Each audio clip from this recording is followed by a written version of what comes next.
Hello guys, this is kind of a spontaneous video, but I've been testing a lot with pure Nekroz because a lot of people requested me to get some replays with pure Nekroz, or like to build them a deck.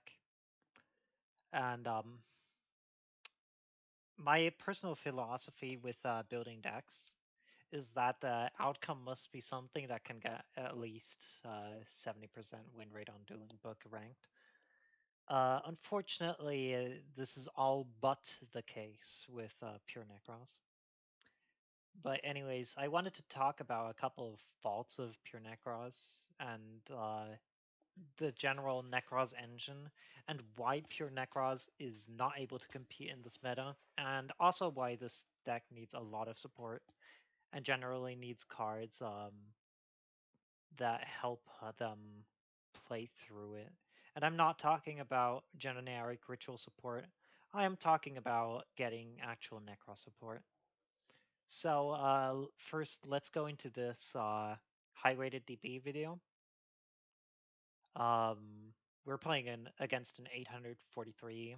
I was at that video, at that replay. I was at 621, and we're playing against Salad.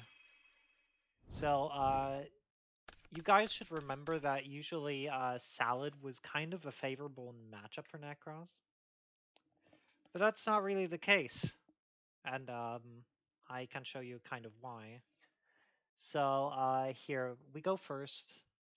I am playing pure blind second Necros, and my main hope was running into combo and playing anti-combo, and so I main decked Sphere Modes. Kind of incorrect. I just wanted to test it, and but that is not really what costs me the game here. What costs me the game is what he opens.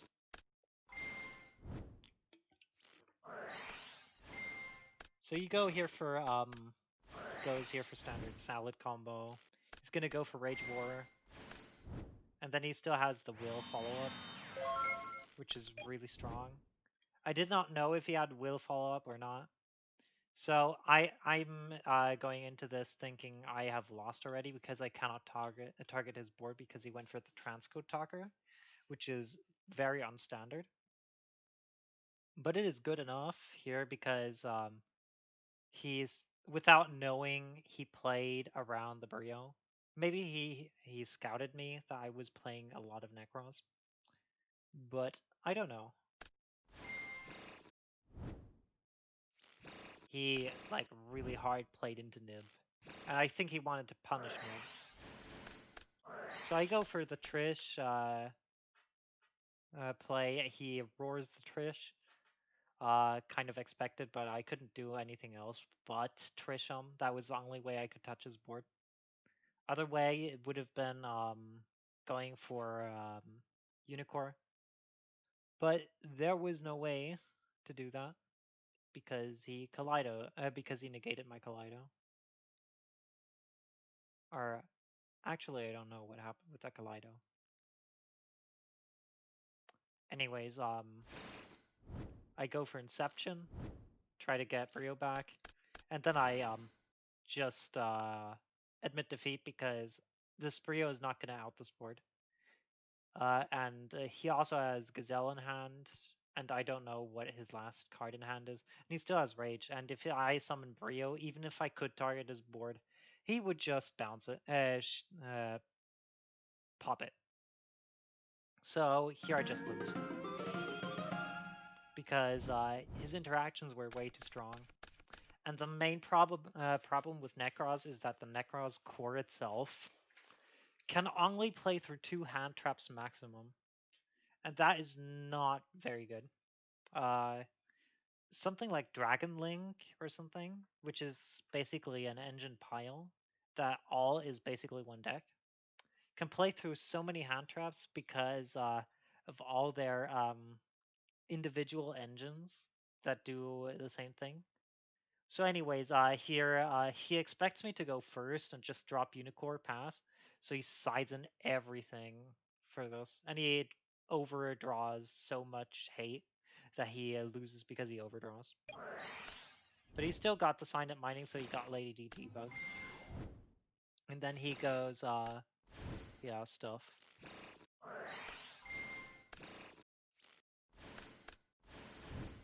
Here, then he goes for Parallel Exceed. And this is a main mistake of people that play against Nekroz make, especially in Salad, is that what they make with Parallel Exceed, game 2, that they make Baguska. And what Nekroz does to Baguska, I'll show you in a second. So I knew he had no back row. I was not afraid to use the... I did not need to use the Denkoseka. So I go for the Construct here. So I add myself Falco off of Hedgehog, and I chain block it with Construct, because Construct is negated anyways through the tap higher. And I also got myself a Golden Lord Engrave, which is going to be relevant for the grind game. You see, my philosophy here in this build is that Nekroz has no grind engine whatsoever. Like, the best thing that you can do is hope you have this exact setup of multiple Nekroz monsters in grave and at least one ritual spell. And if you have that specific setup, if your opponent negates everything, or goes in with a philosophy of negate, negate, negate, negate, I'm an ape, then you can play through up to 3 negates. But otherwise, without setup, going into turn 2, you can maximum play through an amount of 2 negates with Nekroz. And I got myself the Lord so that I can play through a lot of negates. So here I go for the Kaleido Unit play, and this is where Baguska does not matter anymore, because Baguska is now negated through Unicorn, and his Sunlight Wolf is irrelevant. My entire quest is now getting rid of the Sunlight Wolf, so that his follow-up is kind of bad. So I go for Inception and stuff, clearly knowing I'm playing into Nibiru, because I still have to out this, because otherwise he can go into Access Code Talker and then just kill me.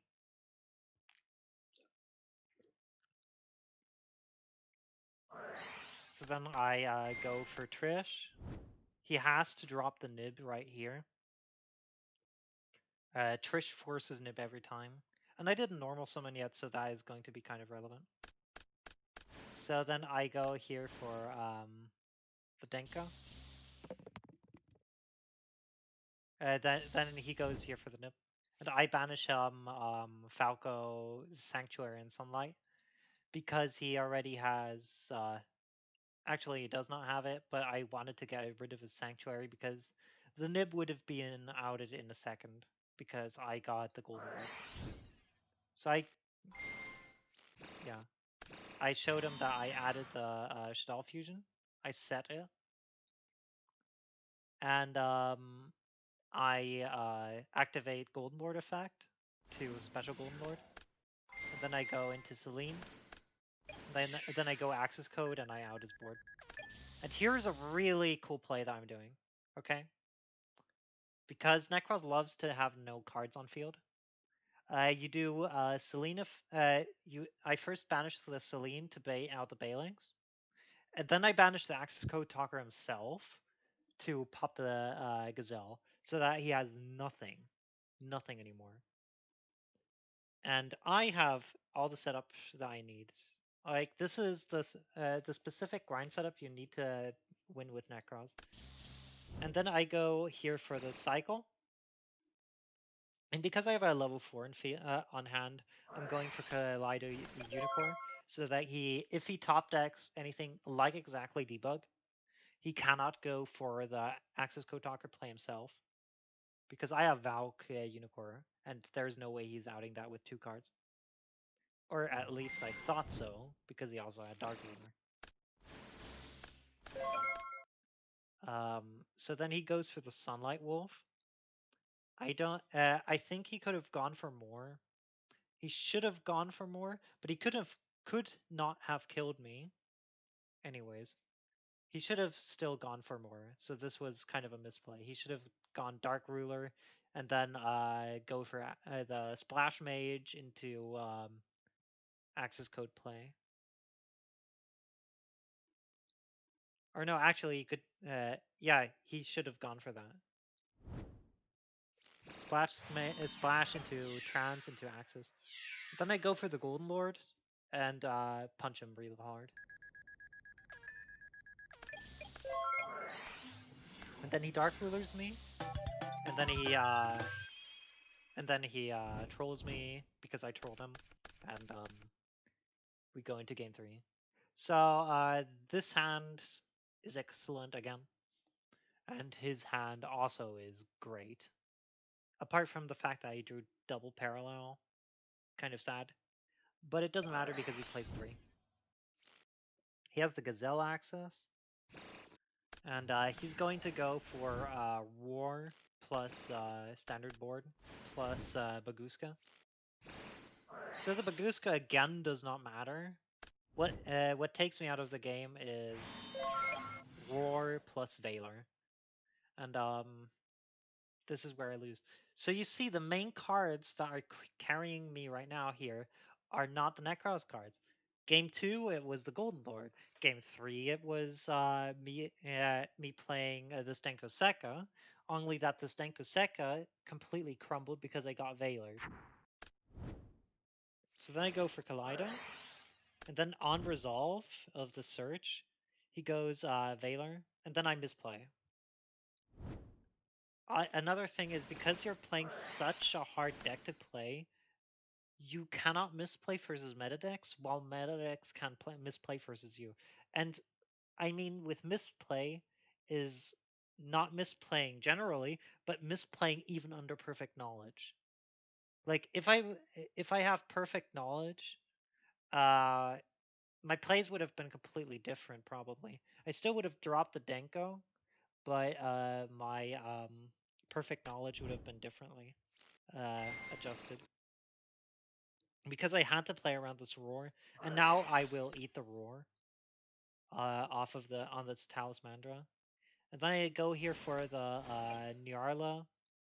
Unfortunately, so here I should have gone for the Kaleidoscope Unicorn play, which he would have negated. And then I could have gone for the Gravity Controller to shuffle back his engine. But he still has Gazelle, and that's the main thing. Like, Nekroz has no follow-up whatsoever in this main engine.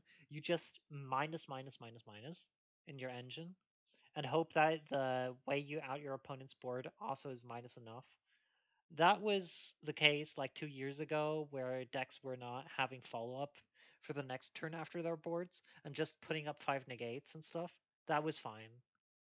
But these days, they always have the Gazelle in hands afterwards.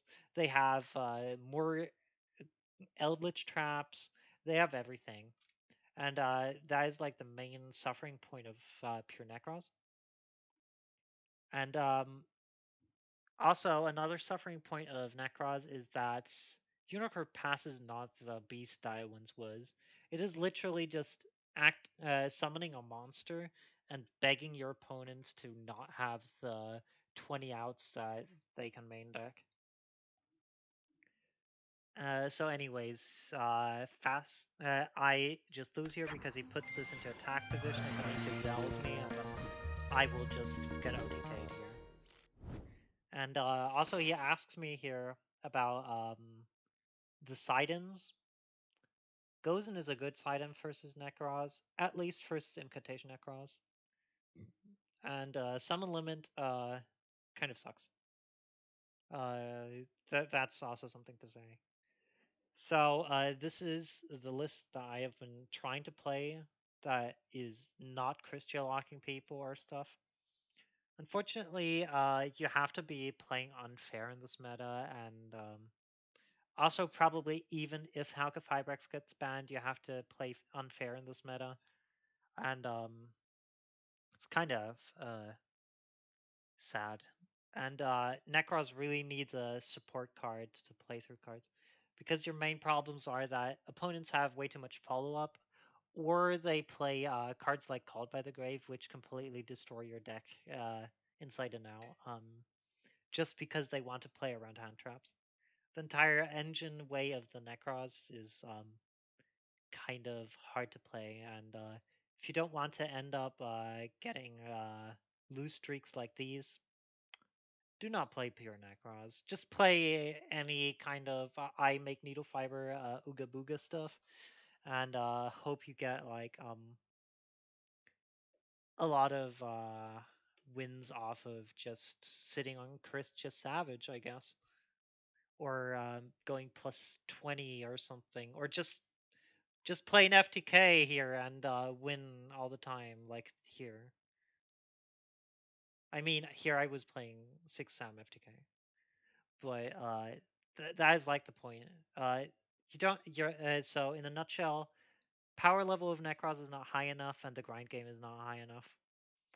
I really wanted to make this video because I was kind of suffering from the lost streaks that I had while playing pure Necros, just for fun. And yeah, it's sad, but what can you do? Anyways, I wish you a good day, and I hope you kind of learned about the faults of Necros. And I want you to not be delusional and think that you will win every game because you normal summon Despot 003 and got like combo. That what wins you the game is not Necros, it's just a needle fiber combo.